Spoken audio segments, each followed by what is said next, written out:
Hello, Tehani here. Sorry I don't have any makeup. I'm driving to work. I'm slightly late, but I did want to share with you a few thoughts that I had. So, first and foremost, I have been really changing my own paradigms revolving around energy exchange and money. And I signed up for one of those Rich Dad, Poor Dad financial seminar things. I read the book. Well, I didn't read it. I listened to the book. I had the audiobook, Rich Dad, Poor Dad.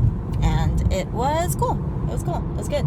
I didn't agree with all of it, but I did extract a lot of valuable information. That said, I want to share a fun thought about energy exchange and money. And I feel that a lot of us, when we think about money, we either think about, and this used to be me, I used to think about lack, or I think about how much money I got, how much money I don't got. It would be about lack, it would be about abundance, it would be about how much you have, how much you don't.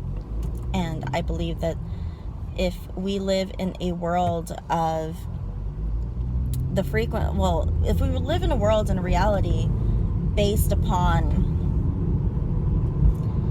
the derivatives of fear and derivatives of love, because I do believe that everything you feel, see, and experience in this reality comes from a space of love or fear.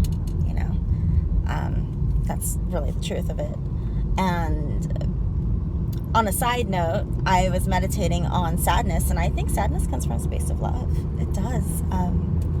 Anger comes from a space of fear, but then it depends on what type of sadness. So, I just feel like it's not black and white here, but the point is, if everything comes from love or fear, I think that the majority of people on this planet, because we live in such I don't even want to go into the whole capitalism, blah, blah, blah, blah. I don't want to go there. But I will say that we're living in a world where everything is so... I just feel that globally, we are suffering from a very anthrocentric, so human-centric inferiority complex collectively, and that sucks. So when I think about my money, and then I think about the most wonderful things in my life, like my dog. I love my Bella Renee. I think about, look at my white hair. I think about even my white hair. I think about how I've never dyed my hair my entire life. My hair is still somewhat good.